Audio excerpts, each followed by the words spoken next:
दोस्तों ये कहानी है एक ऐसे गरीब आदमी की जो हर वक्त ये सोचा करता था कि मेरी जिंदगी कब बदलेगी और कब मैं इस गरीबी से बाहर निकलूंगा। वो एक बार की बात है जब उसके पड़ोस वाले गांव में एक बाबा आए हुए होते हैं और वो बहुत ही ज्यादा पॉपुलर होते हैं क्योंकि उन बाबा के अंदर ये काबिलियत थी जो हर किसी के सवालों का जवाब दे सकते हैं। और जैसे ही ये बात उस गरीब आदमी को पता लगी, वो भी अपने सवालों के जवाब जानने के लिए उन बाबा के पास मिलने के लिए जंगल के रास्ते से निकल गया। और जब वो आदमी जंगल के रास्ते से जा रहा होता है तो रास्ते में अंधेरा काफी ज्यादा हो चुका था क्योंकि वो शाम को निकला हुआ था।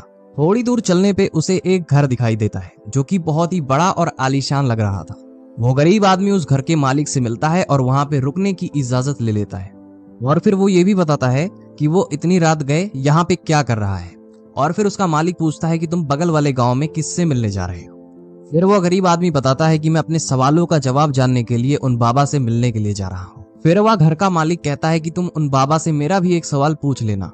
मेरा जो बेटा है वो 20 साल का है लेकिन वो बोल नहीं सकता है, वो एक गूंगा है। तुम बाबा से पूछना कि ये बोलना कब चालू करेगा। और फिर जैसे ही सुबह होती है तुरंत ही वह व्यक्ति निकल जाता है उन बाबा से मिलने के लिए। जंगल में थोड़ी देर और चलने के बाद उसे एक जादूगर मिलता है जिसके हाथ में एक जादू की छड़ी होती है। वो जादूगर भी उस गरीब आदमी से पूछता है कि तुम कहाँ जा रहे हो, किससे मिलने जा रहे हो। वह गरीब आदमी उसे भी बताता है कि मैं एक बाबा से अपने सवालों का जवाब जानने जा रहा हूँ। वह जादूगर कहता है उस गरीब आदमी से कि मेरा भी एक सवाल है जो तुम बाबा से पूछ लेना कि मैं स्वर्ग में कब जाऊंगा। थोड़ी दूर और चलने के बाद उस गरीब आदमी को एक कछुआ दिखाई देता है जो कि हाथी बनने के लिए ट्राई कर रहा था। उस कछुए ने भी उस गरीब आदमी से पूछा कि तुम कहाँ जा रहे हो। उस गरीब आदमी ने उस कछुए से भी कहा कि मैं अपने सवालों के जवाब जानने के लिए एक बाबा के पास जा रहा हूँ। वो कछुआ भी उस गरीब आदमी से कहता है कि तुम जरा मेरा भी सवाल बाबा से पूछ लेना कि मैं हाथी कब बनूंगा, एक कछुए से। और जब वह गरीब आदमी उन बाबा के पास पहुंच ही जाता है फिर वो बाबा उसके सामने ये शर्त रख देते हैं कि तुम मुझसे सवाल कोई भी पूछ सकते हो पर केवल तुम 3 सवाल ही मुझसे पूछ सकते हो, उससे ज्यादा उत्तर तुम्हें नहीं मिलेगा। अब वो जो गरीब आदमी होता है वो सोच में पड़ जाता है कि मैं अपना सवाल पूछूं या उस मकान के मालिक का सवाल पूछूं या उस जादूगर का सवाल पूछूं या उस कछुए का सवाल पूछूं। गरीब आदमी सोचता है कि मेरा सवाल तो ये था कि मैं गरीबी से कब बाहर निकलूंगा। मेरी प्रॉब्लम तो उन सबकी प्रॉब्लम के आगे बहुत ही ज्यादा छोटी है। मैं एक काम करता हूँ कि मैं उन तीनों के ही सवाल का जवाब ले लेता हूँ, अपना रहने देता हूँ। गरीब आदमी ने सबसे पहले उस कछुए का सवाल बाबा से पूछा।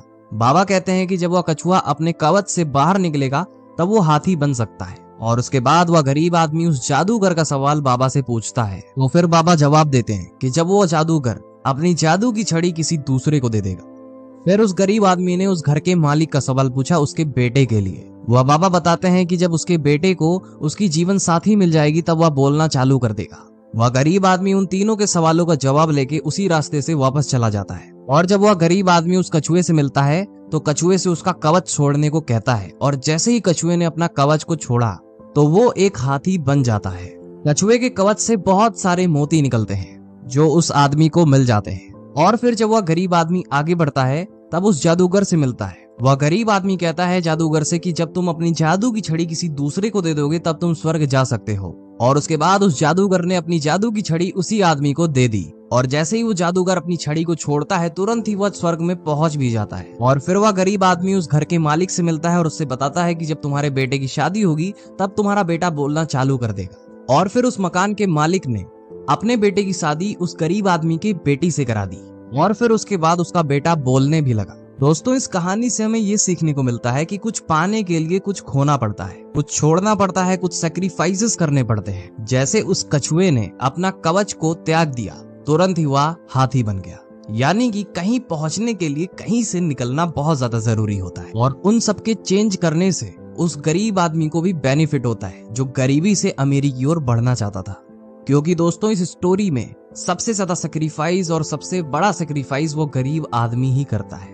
उम्मीद करते हैं कि आपको ये स्टोरी पसंद आई होगी। ऐसे कंटेंट्स पाना चाहते हैं तो आप हमें इंस्टाग्राम पे फॉलो कर सकते हैं। अगर आप ये वीडियो यूट्यूब पे सुन रहे हैं तो आप हमारे चैनल को सब्सक्राइब कर सकते हैं। अभी के लिए शाइनिंग ऑफ मोटिवेशन लाइन।